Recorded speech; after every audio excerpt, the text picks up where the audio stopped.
Oke, silakan Bu Sarah. Selanjutnya gimana kita Bu Sarah? Ya, selanjutnya narasumber dari Dirut PSI Pertamina Drilling Services Indonesia, Bapak Budi N. Pangaribuan, Pak Tito.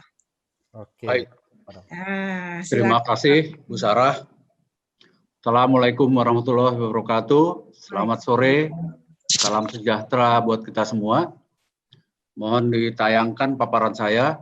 Ya, siap Pak. Yang saya hormati Ketua APMI, Pak Wargono, para keynote speaker, para narasumber, dan hadirin forum APMI. Saya akan membawakan paparan dengan topik peranan drilling contractors dalam mendukung target produksi minyak di tahun 2030. Boleh ditayangkan Pak Tito? Oke, sedang on the way Pak. Siap. Jadi dalam mendukung pemerintah untuk mencapai target produksi minyak 1 juta barrel per hari, APMI dalam hal ini drilling contractors siap untuk melaksanakan program pemboran yang masif sampai sekitar lebih dari 1.000 sumur per tahun. Ya, silakan next. Jadi kata kuncinya adalah kami siap. Ya. Tentunya dari background yang ada, kita lihat bahwa bauran energi nasional sampai tahun 2050 masih membutuhkan energi fosil sebesar 44%, di mana 20% minyak dan 24% gas. Oleh karena itu target 1 juta barrel minyak pada 2030 itu adalah sangat inline dengan bauran energi nasional. Tadi sudah dijelaskan oleh Pak Sekjen dan juga Pak Buyung. Next. Kalau kita lihat potensi cadangan migas dari total jumlah basin sebanyak 120 basin, tentunya ada yang sudah berproduksi, kira-kira 20, kemudian 27 cekungan dibor dengan penemuan, 13 cekungan tanpa penemuan, dan 68 cekungan belum dieksplorasi. Tentunya ini merupakan suatu peluang atau potensi bagi pekerjaan pemboran. Tadi sudah dijelaskan juga Pak Sekjen bahwa peran geotermal juga ada untuk pemenuhan energi ke depan, di mana memang APMI ini juga bukan hanya pemboran di migas, tetapi juga di geotermal. Next. Kita lihat outlook drilling workover, tadi juga sudah ditayangkan oleh Pak Javi atau Pak Buyung. Kita lihat ada proyeksi 20-30% per tahun, khususnya mulai 2021 sampai 2030. Bahkan secara masif itu bergerak dari 550 menjadi di atas 1.000 well per tahun untuk pemborannya. Demikian juga untuk workover dan well service tentunya. Next, di dalam operasi pemboran, kata kuncinya adalah kolaborasi antara K3S, drilling rig contractors, dan drilling support services, serta material suppliers, dan itu betul-betul menjadi kunci. Kalau kita lihat bahwa bisnis proses drilling ini memang melibatkan banyak pihak, tidak hanya rig, tapi juga kelengkapan-kelengkapan lainnya. Kita bisa lihat dari tayangan berikut. Next. Untuk industri drilling rig di Indonesia, kita lihat bahwa anggota APMI itu di tahun 2019 terdaftar sekitar 100 drilling rig contractors, dan total number of rigs 349, baik offshore ataupun onshore. Ini tidak hanya untuk drilling ya, tapi drilling dan workover serta well services. Kita lihat bahwa distribusinya mostly ada di sekitar 350 HP yang dominan, di mana juga itu bisa digunakan untuk workover dan well services. Begitu pula untuk di 500 sampai 850 HP ada sekitar 82. Kita lihat untuk di offshore ada sekitar 20 rigs. Jack up-nya sekitar 12, semi-sub 3, dan swamp bars-nya ada 5. Jadi inilah yang akan mendukung pencapaian 1 juta barrel minyak di Indonesia ini. Kita harapkan demikian. Next. Kalau kita lihat bahwa apa sih yang penting di dalam rig industri khususnya di Indonesia. Salah satu yang penting adalah kita harus membangun kapasitas nasional, di mana faktornya at least ada 3. Kemudian yang pertama kompetensi. Untuk kompetensi tentunya diperlukan suatu training center. Kebetulan kami PDSI memiliki satu IDTC, Indonesian Drilling Training Center, di daerah Mundu, Cirebon. Kemudian kita juga harus upskilling mengenai capability daripada rig manufacturer dan juga maintenance. Tentunya support yang lainnya dari service company pendukung itu juga sangat penting, dan itu juga harus kita tingkatkan daripada kapasitas nasionalnya. Memang di industri pemboran ini masih banyak hal-hal yang perlu diimpor. Next. Apa sih? Lanjut, room for improvement. Dari kontraktor perspektif, kita lihat. Isu utama adalah produktivitas rig. Tadi keynote speaker atau narasumber yang sebelumnya mengatakan bahwa banyak rig-rig yang idle. Itu betul sekali. Oleh karena itu, key success factor dari operator side, yang pertama site preparation itu harus well prepared, kemudian well schedule juga harus bagus supaya inline dengan ketersediaan drilling rig. Kemudian import tax untuk barang-barang yang masih diimport.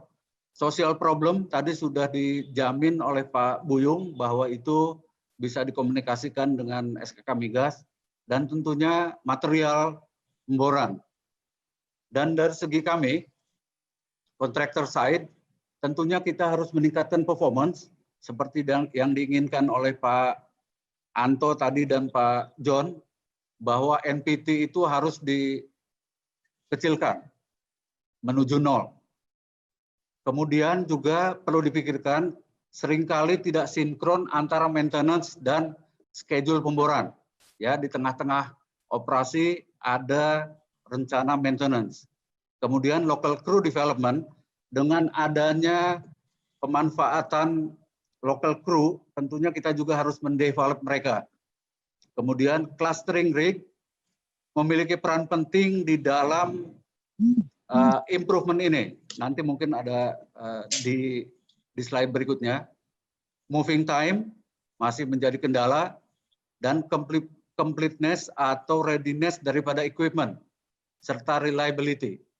Itulah room improvement yang menurut saya kalau kita lakukan bersama-sama ini akan dapat mengatasi problem-problem pemboran yang ada selama ini.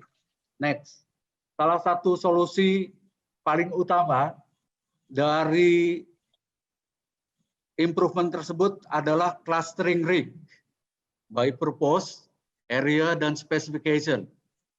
Tadi Pak Anto sudah menayangkan juga gambar di mana clustering rig ini tentunya akan sangat berpengaruh terhadap kecepatan dan terhadap cost mobilisasi dan impact-nya terhadap schedule dan cost.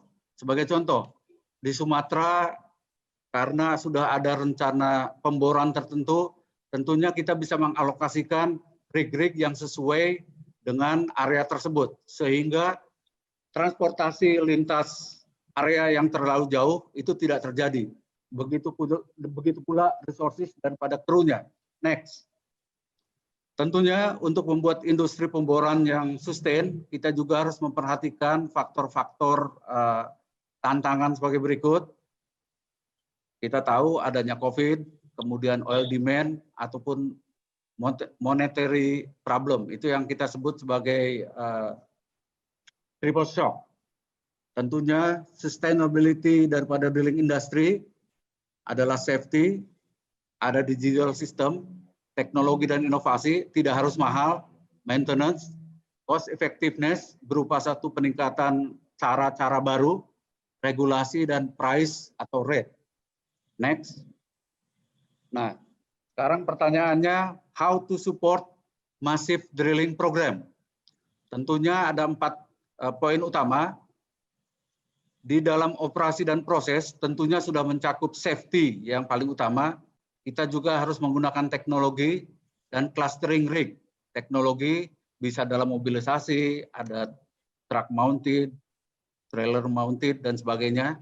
Dan yang penting lagi adalah kolaborasi antara drilling rig contractor dengan drilling supporting services. Nah, ini mengenai insentif. Insentif memang tidak hanya untuk KKKS, tetapi untuk pelaku services company juga itu merupakan suatu keharusan, dan ada loan yang bisa, loan interest yang memang menarik buat industri ini. Untuk pricing dan contract terms tentunya juga harus dibicarakan, mungkin ini perlu FGD khusus, yaitu ada long term contract, revisit on call basis contract, dan tarif diferensiasi untuk kontrak setahun, 3 tahun, atau bahkan long term. Ini bisa menjadi hal yang menarik untuk kedua belah pihak, baik KKKS ataupun drilling contractor. Next. Sebagai ilustrasi, saat ini kapasitas APMI ada 349 rig, khusus untuk drilling kira-kira ada 140 rig onshore dan 20 rig offshore. Kalau diasumsikan produktivitas 7 well per rig per tahun, total kapasitas daripada rig onshore adalah sekitar 980 well per tahun. Untuk offshore, 20 rig bisa menghasilkan kapasitas sekitar 240 well per tahun. Artinya, pada dasarnya kita siap untuk melakukan pemboran lebih dari 1.100 well per tahun. Tentunya key success factor-nya adalah improvement daripada planning dan scheduling. Next. Akhirnya, it comes into conclusion. Yang pertama bahwa kapasitas di Indonesia untuk drilling contractors ini masih mampu untuk mengamankan program atau melaksanakan program 1 juta BOPD minyak di tahun 2030. Yang kedua adalah rig produktivitas merupakan KSF to achieve 1 million BOPD target di 2030. Rekomendasinya adalah sinergi antara government, K3S, dan APMI untuk optimalisasi dan increase rig productivity melalui kolaborasi sesama drilling contractor. Tadi menarik sekali dari Pak Doksis juga Pak Buyung supaya ada kolaborasi sesama drilling contractors. Government incentive to drilling contractors tidak hanya untuk KKKS, juga rig dan K3S clustering ini sangat penting, dan improve planning and scheduling program sehingga tidak ada lagi program-program yang bergeser atau delay, dan juga APMI pricing by period of contract and rig productivity serta improve contract term and condition. Saya kira itu, dan menurut saya ini perlu di follow up juga dengan FGD sesuai dengan tema yang ada. Itu saja saya kira paparan dari kami. Terima kasih. Wassalamualaikum warahmatullahi wabarakatuh. Luar biasa dari DSI Pak Budi Pangaribuan.